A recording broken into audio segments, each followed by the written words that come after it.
Welcome to the Barrow Bookstore Audio Series.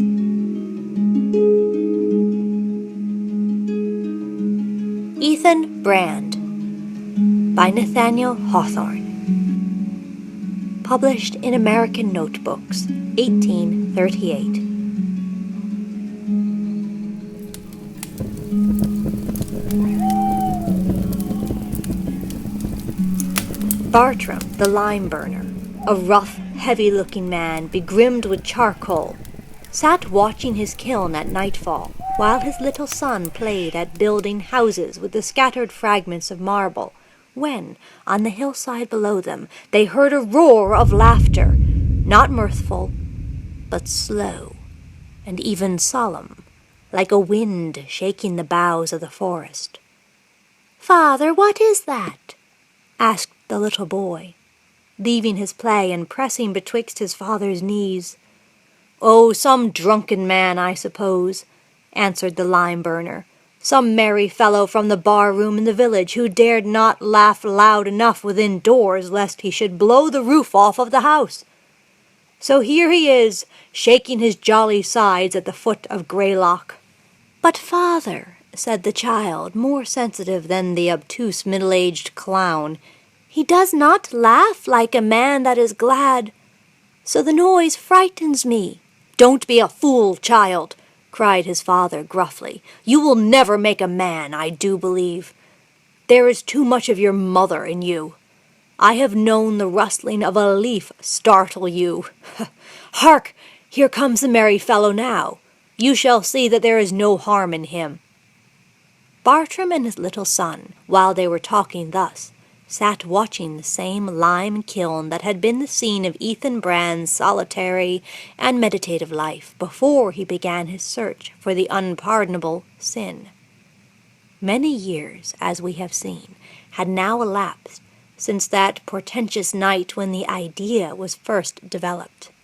The kiln, however, on the mountainside, stood unimpaired, and was in nothing changed since he had thrown his dark thoughts into the intense glow of its furnace and melted them, as it were, into the one thought that took possession of his life. It was a rude, round, tower-like structure about 20 feet high, heavily built of rough stones, and with a hillock of earth heaped about the large part of its circumference, so that the blocks and fragments of marble might be drawn by cartloads and thrown in at the top. There was an opening at the bottom of the tower, like an oven mouth, but large enough to admit a man in a stooping position, and provided with a massive iron door. With the smoke and jets of flame issuing from the chinks and crevices of this door, which seemed to give admittance into the hillside, it resembled nothing so much as the private entrance to the infernal regions, which the shepherds of the Delectable Mountains were accustomed to show to pilgrims. There are many such lime kilns in that tract of country for the purpose of burning the white marble which composes a large part of the substance of the hills. Some of them, built years ago and long deserted, with weeds growing in the vacant round of the interior, which is open to the sky, and grass and wild flowers rooting themselves into the chinks of the stones, look already like relics of antiquity, and may yet be overspread with the lichens of centuries to come. Others, where the lime-burner still feeds his daily and night-long fire, afford points of interest to the wanderer among the hills, who seats himself on a log of wood or a fragment of marble to hold a chat with the solitary man. It is a lonesome, and when the character is inclined to thought, may be an intensely thoughtful occupation, as it proved in the case of Ethan Brand, who had mused to such strange purpose in days gone by, while the fire in this very kiln was burning. The man who now watched the fire was of a different order, and troubled himself with no thoughts save the very few that were requisite to his business. At frequent intervals he flung back the clashing weight of the iron door, and, turning his face from the insufferable glare, thrust in huge logs of oak, or stirred the immense brands with a long pole.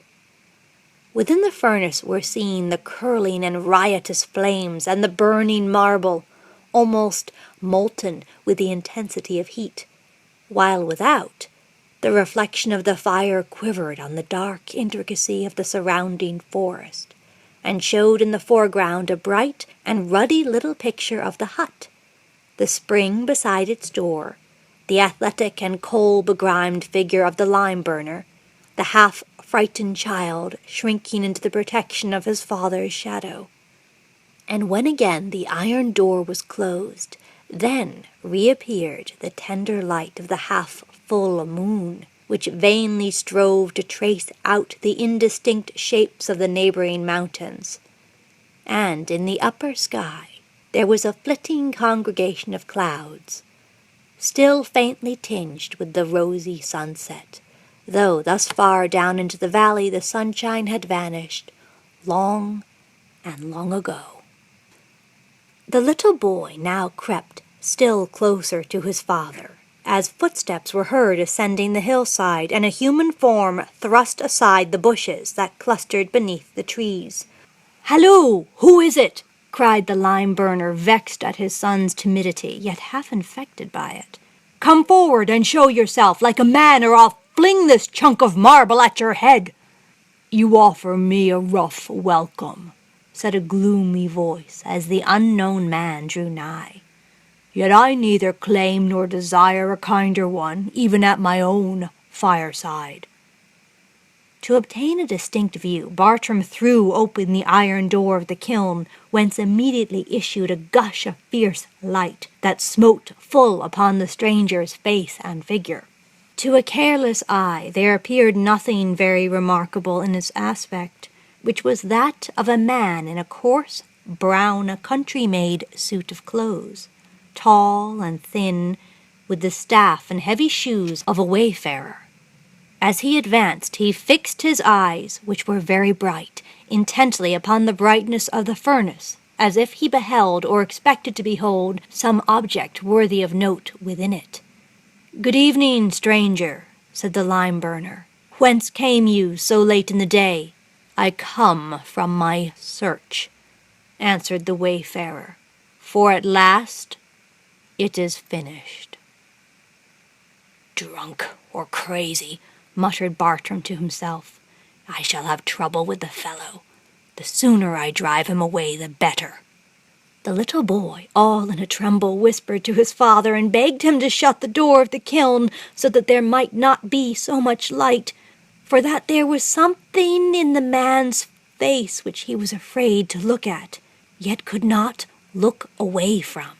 And indeed, even the lime-burner's dull and torpid sense began to be impressed by an indescribable something in that thin, rugged, thoughtful visage with the grizzled hair hanging wildly about it, and those deeply sunken eyes which gleamed like fires within the entrance of a mysterious cavern. But as he closed the door, the stranger turned towards him and spoke in a quiet, familiar way that made Bartram feel as if he were a sane and sensible man after all.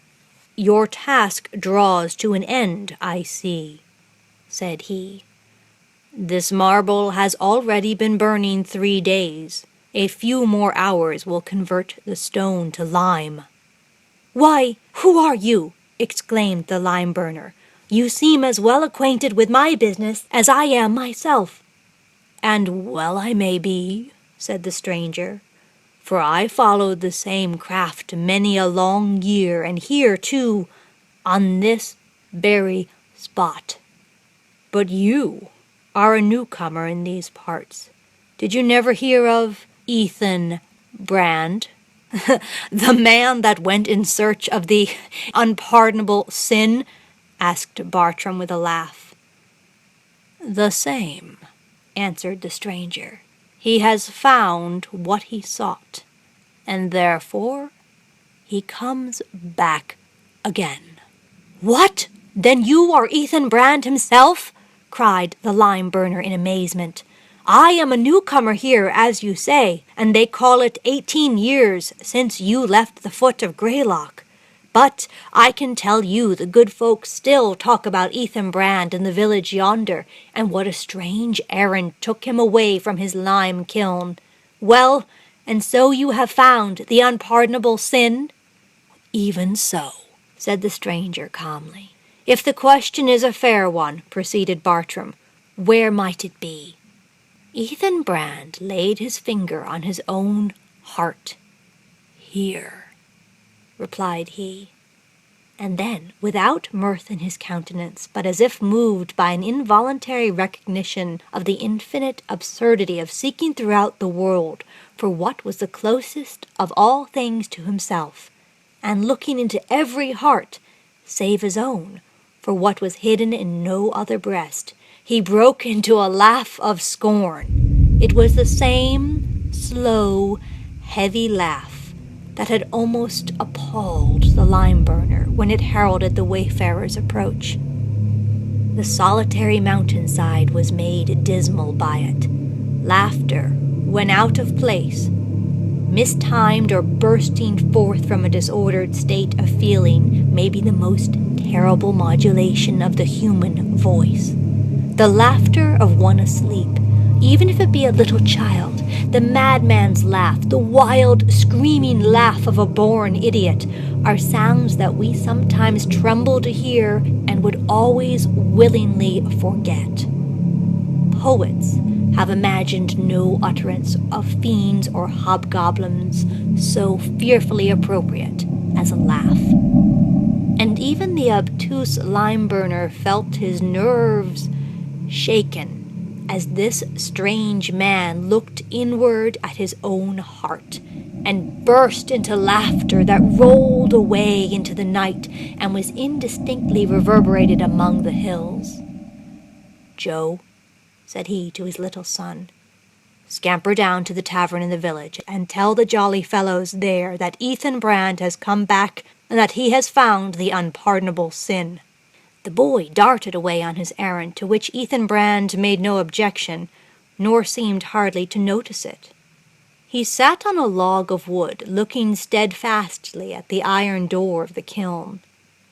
When the child was out of sight, and his swift and light footsteps ceased to be heard treading first on the fallen leaves and then on the rocky mountain path, the lime-burner began to regret his departure. He felt that the little fellow's presence had been a barrier between his guest and himself, and that he must now deal heart to heart with a man who, on his own confession, had committed the one only crime for which heaven could afford no mercy. That crime, in its indistinct blackness, seemed to overshadow him. The lime-burner's own sins rose up within him and made his memory riotous with a throng of evil shapes that asserted their kindred with the master sin, whatever it might be, which it was within the scope of man's corrupted nature to conceive and cherish. They were all of one family. They went to and fro between his breast and Ethan Brand's, and carried dark greetings from one to the other.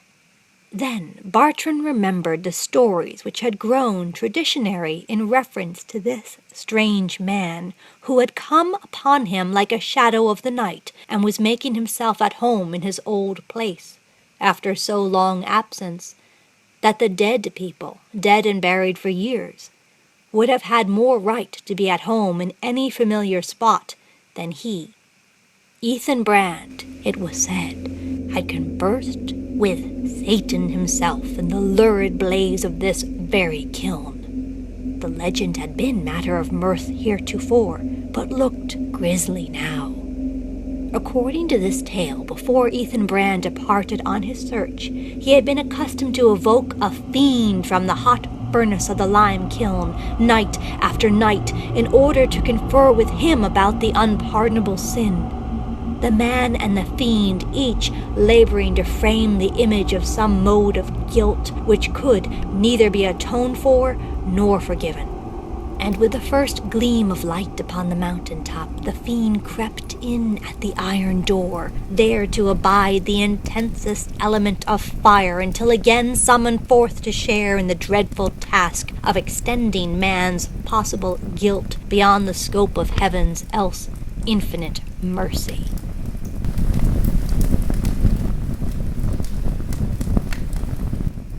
While the lime burner was struggling with the horror of these thoughts, Ethan Brand rose from the log and flung open the door of the kiln. The action was in such accordance with the idea in Bartram's mind that he almost expected to see the evil one issue forth, red-hot, from the raging furnace. "Hold! Hold!" cried he, with a tremulous attempt to laugh, for he was ashamed of his fears, although they overmastered him. "Don't, for mercy's sake, bring out your devil now." "Man," sternly replied Ethan Brand, "what need have I of the devil? I have left him behind me on my track. It is with such halfway sinners as you that he busies himself. Fear not, because I open the door. I do but act by old custom, and am going to trim your fire like a lime burner, as I once was." He stirred the vast coals, thrust in more wood, and bent forward to gaze into the hollow prison house of the fire, regardless of the fierce glow that reddened upon his face. The lime burner sat watching him, and half suspected this strange guest of a purpose, if not to evoke a fiend, at least to plunge bodily into the flames, and thus vanish from the sight of man. Ethan Brand, however, drew quietly back, and closed the door of the kiln. "I have looked," said he, "into many a human heart that was 7 times hotter with sinful passions than yonder furnace is with fire. But I found not there what I sought. No, not the unpardonable sin." "What is the unpardonable sin?" asked the lime burner, and then he shrank farther from his companion, trembling lest his question should be answered. "It is a sin that grew within my own breast," replied Ethan Brand, standing erect with the pride that distinguishes all enthusiasts of his stamp.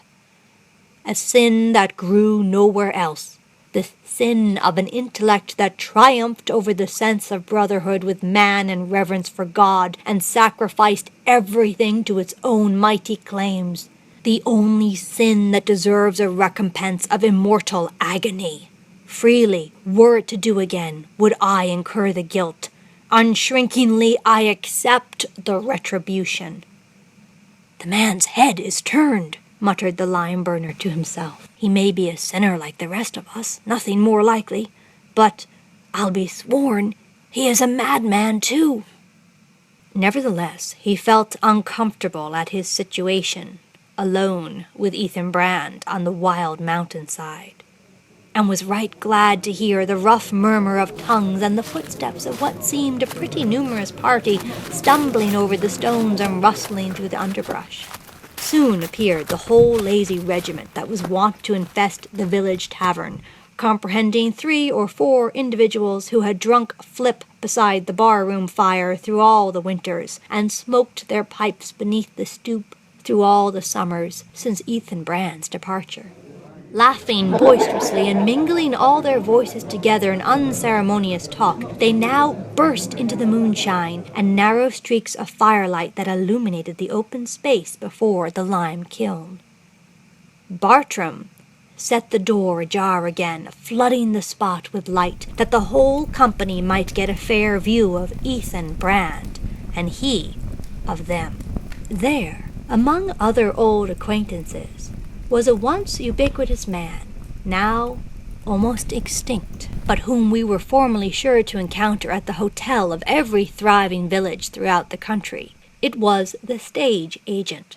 The present specimen of the genus was a wilted and smoke-dried man, wrinkled and red-nosed in a smartly cut brown bobtailed coat with brass buttons, who for a length of time unknown had kept his desk and corner in the bar-room, and was still puffing what seemed to be the same cigar that he had lighted 20 years before.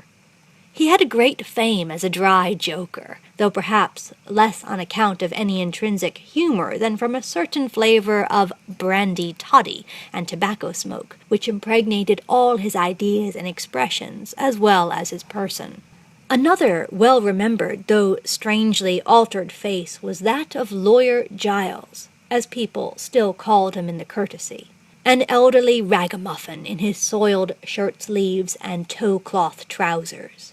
This poor fellow had been an attorney in what he called his better days, a sharp practitioner in great vogue among the village litigants. But flip and sling and toddy and cocktails imbibed at all hours, morning, noon, and night, had caused him to slide from intellectual to various kinds and degrees of bodily labor, till at last, to adopt his own phrase, he slid into a soap vat. In other words, Giles was now a soap boiler, in a small way. He had come to be but the fragment of a human being, a part of one foot having been chopped off by an axe, and an entire hand torn away by the devilish grip of a steam engine. Yet, though the corporal hand was gone, a spiritual member remained. For stretching forth the stump, Giles steadfastly averted that he felt an invisible thumb and fingers with as vivid a sensation as before the real ones were amputated. A maimed and miserable wretch he was, but one, nevertheless, whom the world could not trample on, and had no right to scorn either in this or any previous stage of his misfortunes, since he had still kept up the courage and spirit of a man, asked nothing in charity, and with his one hand, and that the left one, fought a stern battle against want and hostile circumstances. Among the throng, too, came another personage, who, with certain points of similarity to Lawyer Giles, had many more of difference. It was the village doctor, a man of some 50 years, whom at an earlier period of his life we introduced as paying a professional visit to Ethan Brann, during the latter's supposed insanity. He was now a purple-visaged, rude and brutal, yet half-gentlemanly figure, with something wild, ruined, and desperate in his talk, and in all the details of his gesture and manners. Brandy possessed this man like an evil spirit, and made him as surly and savage as a wild beast, and as miserable as a lost soul. But there was supposed to be in him such wonderful skill, such native gifts of healing beyond any which medical science could impart, that society caught hold of him and would not let him sink out of its reach. So, swaying to and fro upon his horse, and grumbling thick accents at the bedside, he visited all the sick chambers for miles about among the mountain towns, and sometimes raised a dying man, as it were, by miracle, or quite as often, no doubt, sent his patient to a grave that was dug many a year too soon. The doctor had an everlasting pipe in his mouth, and, as somebody said, in allusion to his habit of swearing, it was always alight with hell-fire. These three worthies pressed forward and greeted Ethan Brann, each after his own fashion, earnestly inviting him to partake of the contents of a certain black bottle, in which, as they averred, he would find something far better worth seeking for than the unpardonable sin. No mind which has wrought itself by intense and solitary meditation into a highly state of enthusiasm can endure the kind of contact with low and vulgar modes of thought and feeling to which Ethan Brann was now subjected. It made him doubt, and strange to say it was a painful doubt, whether he had indeed found the unpardonable sin, and found it within himself. The whole question on which he had exhausted life, and more than life, looked like a delusion. "Leave me," he said bitterly, "ye brute beasts, that have made yourselves so shriveling up your souls with fiery liquors. I have done with you. Years and years ago I groped into your hearts and found nothing there for my purpose. Get ye gone!" "Why, ye uncivil scoundrel!" cried the fierce doctor. "Is that the way you'll respond to the kindness of your best friends? Then let me tell you the truth. You have no more found the unpardonable sin than yonder boy Joe has. You are but a crazy fellow.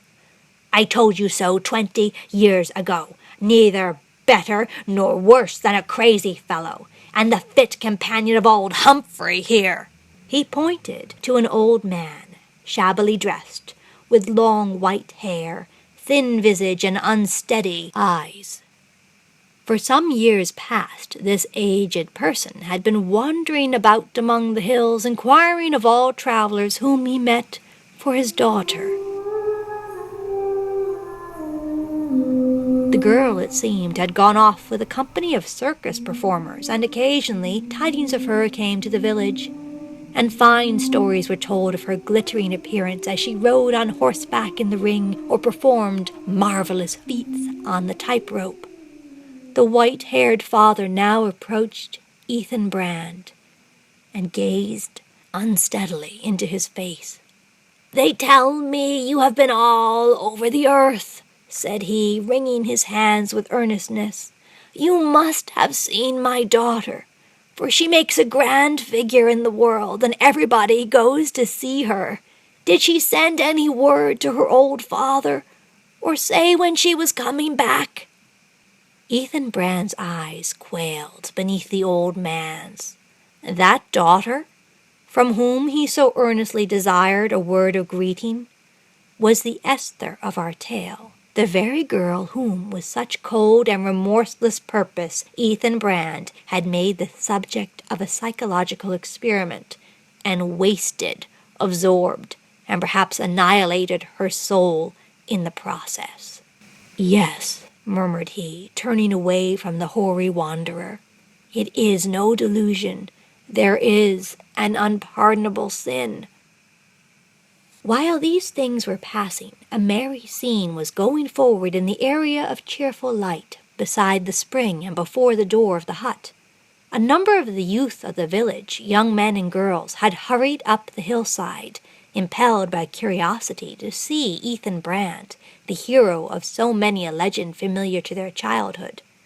Finding nothing, however, very remarkable in his aspect, nothing but a sunburnt wayfarer in plain garb and dusty shoes, who sat looking into the fire as if he fancied pictures among the coals, these young people speedily grew tired of observing him. As it happened, there were other amusement at hand.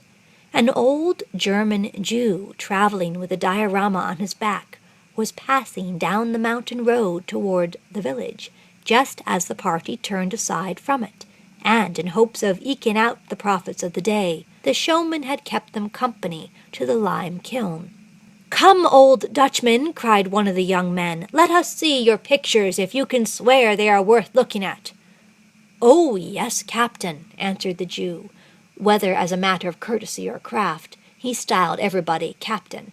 "I shall show you indeed some very superb pictures." So, placing his box in a proper position, he invited the young men and girls to look through the glass orifices of the machine, and proceeded to exhibit a series of the most outrageous scratchings and daubings as specimens of the fine arts that ever an itinerant showman had the face to impose upon his circle of spectators. The pictures were worn out, moreover, tattered, full of cracks and wrinkles, dingy with tobacco smoke, and otherwise in a most pitiable condition. Some purported to be cities, public edifices, and ruined castles in Europe. Others represented Napoleon's battles and the Nelson sea fights. And in the midst of these would be seen a gigantic, brown, hairy hand, which might have been mistaken for the hand of destiny, though, in truth, it was only the showman's, pointing its forefinger to various scenes of the conflict, while its owner gave historical illustrations. When, with much merriment at its abominable deficiency of merit, the exhibition was concluded, The German bade little Joe put his head into the box. Viewed through the magnifying glasses, the boy's round, rosy visage assumed the strangest imaginable aspect of an immense titanic child, the mouth grinning broadly and the eyes and every other feature overflowing with fun at the joke. Suddenly, however, that merry face turned pale, and its expression changed to horror, for this easily impressed and excitable child had become sensible that the eye of Ethan Brand was fixed upon him through the glass. "You make the little man to be afraid, Captain," said the German Jew, turning up the dark and strong outline of his visage from his stooping posture. "But look again, and, by chance, I shall cause you to see somewhat that is very fine, upon my word." Ethan Brand gazed into the box for an instant, and then, starting back, looked fixedly at the German. What had he seen? Nothing, apparently, for a curious youth who had peeped in almost at the same moment beheld only a vacant space on the canvas. "I remember you now," muttered Ethan Brand to the showman. "Aye, Captain," whispered the Jew of Nuremberg with a dark smile. "I find it to be a heavy matter in my show-box, this unpardonable sin. By my faith, Captain, it has wearied my shoulders this long day to carry it over the mountain." "Peace," answered Ethan Brand sternly, "or get thee into the furnace yonder." The Jew's exhibition had scarcely concluded when a great, elderly dog, who seemed to be his own master, as no person in the company laid claim to him, saw fit to render himself the object of public notice. Hitherto he had shown himself a very quiet, well-disposed old dog, going round from one to another, and by way of being sociable, offering his rough head to be patted by any kindly hand that would take so much trouble. But now, all of a sudden, this grave and venerable quadruped, of his own mere motion and without the slightest suggestion from anybody else, began to run round after his tail, which, to heighten the absurdity of the proceeding, was a great deal shorter than it should have been. Never was seen such headlong eagerness in pursuit of an object that could not possibly be obtained. Never was heard such a tremendous outbreak of growling, snarling, barking, and snapping, as if one end of the ridiculous brute's body were at deadly and most unforgivable enmity with the other. Faster and faster round about went the cur, and faster and still faster fled the unapproachable brevity of his tail, and louder and fiercer grew his yells of rage and animosity, until, utterly exhausted and as far from the goal as ever, the foolish old dog ceased its performance as suddenly as he had begun it. The next moment he was as mild, quiet, sensible, and respectable in his deportment as when he had first scraped acquaintance with the company. As may be supposed, the exhibition was greeted with universal laughter, clapping of hands, and shouts of encore, to which the canine performer responded by wagging all that there was to wag of his tail, but appeared totally unable to repeat his very successful effort to amuse the spectators. Meanwhile, Ethan Brand had resumed his seat upon the log, and moved, it might be, by a perception of some remote analogy between his own case and that of this self-pursuing cur. He broke into the awful laugh which more than any other token expressed the condition of his inward being. From that moment, the merriment of the party was at an end. They stood aghast and dreading lest the inauspicious sound should be reverberated around the horizon, and that mountain would thunder it to mountain, and so the horror be prolonged upon their ears. Then, whispering one to another that it was late, and that the moon was almost down, that the August night was growing chill, they hurried homewards, leaving the lime-burner and little Joe to deal as they might with their unwelcome guest. Save for these three human beings, the open space on the hillside was a solitude set in a vast gloom of a forest.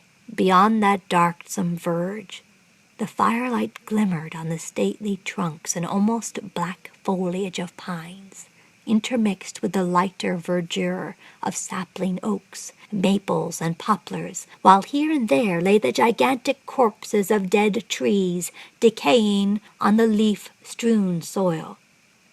And it seemed to little Joe, a timorous and imaginative child, that the silent forest was holding its breath until some fearful thing should happen. Ethan Brand thrust more wood into the fire and closed the door of the kiln. Then, looking over his shoulder at the lime burner and his son, he bade, rather than advised, them to retire to rest. "For myself, I cannot sleep," said he. "I have matters that it concerns me to meditate upon. I will watch the fire, as I used to do in the old time." "And call the devil out of the furnace to keep you company, I suppose," muttered Bartram, who had been making intimate acquaintance with the black bottle above mentioned. "But watch if you like, and call as many devils as you like. For my part, I shall be all the better for the snooze. Come, Joe." As the boy followed his father into the hut, he looked back at the wayfarer, and the tears came into his eyes, for his tender spirit had an intuition of the bleak and terrible loneliness in which this man had enveloped himself.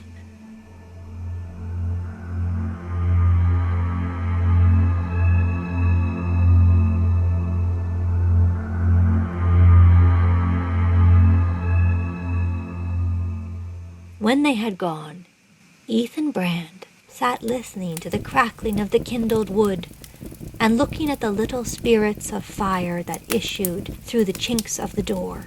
These trifles, however, once so familiar, had but the slightest hold of his attention, while deep within his mind he was reviewing the gradual but marvelous change that had been wrought upon him by the search to which he had devoted himself. He remembered how the night dew had fallen upon him, how the dark forest had whispered to him, how the stars had gleamed upon him, a simple and loving man, watching his fire in the years gone by, and ever musing as it burned. He remembered what tenderness, with what love and sympathy for mankind, and what pity for human guilt and woe, he had first begun to contemplate those ideas which afterwards became the inspiration of his life. With what reverence he had then looked into the heart of man, viewing it as a temple originally divine, and, however desecrated, still to be held sacred by a brother. With what awful fear he had deprecated the success of his pursuit, and prayed that the unpardonable sin might never be revealed to him. Then ensued the vast intellectual development which, in its progress, disturbed the counterpoise between his mind and heart. The idea that possessed his life had operated as a means of education. It had gone on cultivating his powers to the highest point of which they were susceptible. It had raised him from the level of an unlettered laborer to stand on a starlit eminence, whither the philosophers of the earth, laden with the lore of universities, might vainly strive to clamber after him. So much for the intellect, but where was the heart? That indeed had withered, had contracted, had hardened, had perished. It had ceased to partake of the universal throb. He had lost his hold of the magnetic chain of humanity. He was no longer a brother man, opening the chambers or the dungeons of our common nature by the key of holy sympathy, which gave him a right to share in all its secrets. He was now a cold observer, looking on mankind as the subject of his experiment, and at length converting man and woman to be his puppets, and pulling the wires that moved them to such degrees of crime as were demanded for his study. Thus, Ethan Brand became a fiend. He began to be so from the moment that his moral nature had ceased to keep the pace of improvement with his intellect, and now, as his highest effort and inevitable development, as the bright and gorgeous flower, the rich, delicious fruit of his life's labor, he had produced the unpardonable sin. "What more have I to seek? What more to achieve?" said Ethan Brand to himself. "My task is done, and well done." Starting from the log with a certain alacrity of his gait, and ascending the hillock of earth that was raised against the stone circumference of the lime kiln, he thus reached the top of the structure. It was a space of perhaps 10 feet across, from edge to edge, presenting a view of the upper surface of the immense mass of broken marble with which the kiln was heaped. All these innumerable blocks and fragments of marble were red-hot and vividly on fire, sending up great spouts of blue flame which quivered aloft and danced madly as within a magic circle, and sank and rose again with continual and multitudinous activity. As the lonely man bent forward over this terrible body of fire, the blasting heat smote up against his person with a breath that, it might be supposed, would have scorched and shriveled him up in a moment. Ethan Brand stood erect and raised his arms on high. The blue flames played upon his face and imparted the wild and ghastly light which alone could have suited his expression. It was that of a fiend on the verge of plunging into the gulf of intense torment. "O Mother Earth," cried he, "who art no more my mother, and into whose bosom this frame shall never be resolved. O mankind, whose brotherhood I have cast off and trampled the great heart beneath my feet. O stars of heaven that shone on me of old, as if to light me onward and upward, farewell all and forever. Come, deadly element of fire, henceforth my familiar friend. Embrace me as I do thee."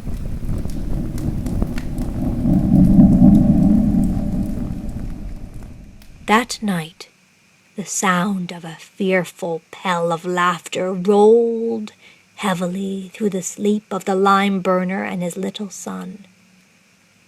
Dim shapes of horror and anguish haunted their dreams, and seemed still present in the rude hovel when they opened their eyes to the daylight. "Up, boy, up!" cried the lime-burner, staring about him. "Thank heaven the night is gone at last, and rather than pass such another, I would watch my lime kiln wide awake for a 12-month. This Ethan Brand, with his humbug of an unpardonable sin, has done me no such mighty favor in taking my place." He issued from the hut, followed by little Joe, who kept fast hold of his father's hand. The early sunshine was already pouring its gold upon the mountain top, and though the valleys were still in shadow, they smiled cheerfully in the promise of the bright day that was hastening onward.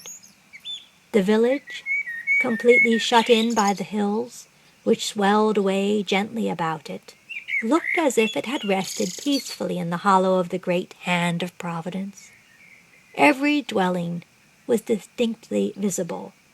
The little spires of the 2 churches pointed upward, and caught a fore-gleaming of the brightness from the sun-gilt skies upon their gilded weathercocks. The tavern was astir, and the figure of the old, smoke-dried stage-agent, cigar in mouth, was seen beneath the stoop. Old Greylock was glorified with a golden cloud upon his head. Scattered likewise over the breasts of the surrounding mountains, there were heaps of hoary mist in fantastic shapes, some of them far down to the valley, others high up towards the summits, and still others of the same family of mist or cloud, hovering in the gold radiance of the upper atmosphere. Stepping from one to another of the clouds that rested on the hills, and thence on the loftier brotherhood that sailed in air, It seemed almost as if a mortal man might thus ascend into the heavenly regions. Earth was so mingled with sky that it was a daydream to look at. To supply that charm of the familiar and homely, which nature so readily adopts into a scene like this, the stagecoach was rattling down the mountain road, and the driver sounded his horn, while echo caught up the notes and intertwined them into a rich and varied and elaborate harmony, of which the original performer could lay claim to little share. The great hills played a concert among themselves, each contributing a strain of airy sweetness. Little Joe's face brightened at once. "Dear father," cried he, skipping cheerily to and fro, "that strange man is gone, and the sky and the mountains all seem glad of it." "Yes," growled the lime-burner with an oath, "but he has let the fire go down, and no thanks to him if 500 bushels of lime are not spoiled. If I catch the fellow hereabouts again, I shall feel like tossing him into the furnace." With his long pole in hand, he ascended to the top of the kiln. After a moment, he called to his son. "Come up here, Joe," said he. So little Joe ran up the hillock and stood by his father's side. The marble was all burnt into perfect snow-white lime, but on its surface, in the midst of the circle, snow-white too, and thoroughly converted into lime, lay a human skeleton, in the attitude of a person who, after long toil, lies down to long repose. Within the ribs, strange to say, was the shape of a human heart. "Was the fellow's heart made of marble?" cried Bartram in some perplexity at this phenomenon. "At any rate, it is burnt into what looks like special good lime. Taking all the bones together, my kiln is 1/2 bushel the richer for him." So saying, the rude lime-burner lifted his pole, and letting it fall upon the skeleton, the relics of Ethan Brand were crumbled into fragments.